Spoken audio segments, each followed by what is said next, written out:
ইয়া আল্লাহ, ইয়া রব্বুল আলামিন, ইয়া রব, আমি জানি না আমার জন্য আপনার পরিকল্পনা কি, কিন্তু তবুও আমি সব সময় আপনাকে বিশ্বাস করতে পছন্দ করি।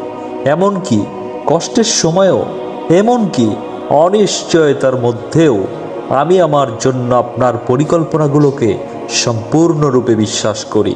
আমাকে তৌফিক দান করুন হে রব্বুল আলামিন, আমাকে হেদায়েত দান করুন, যাতে আমি সব কিছু সুন্দরভাবে অতিক্রম করতে পারি ইনশাআল্লাহ। ইয়া আল্লাহ, ইয়া রব্বুল আলামিন, ইয়া রব, আমি জানি না আমার জন্য আপনার পরিকল্পনা কি, কিন্তু তবুও আমি সব সময় আপনাকে বিশ্বাস করতে পছন্দ করি।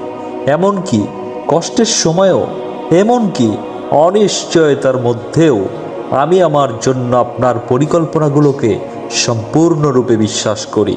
আমাকে তৌফিক দান করুন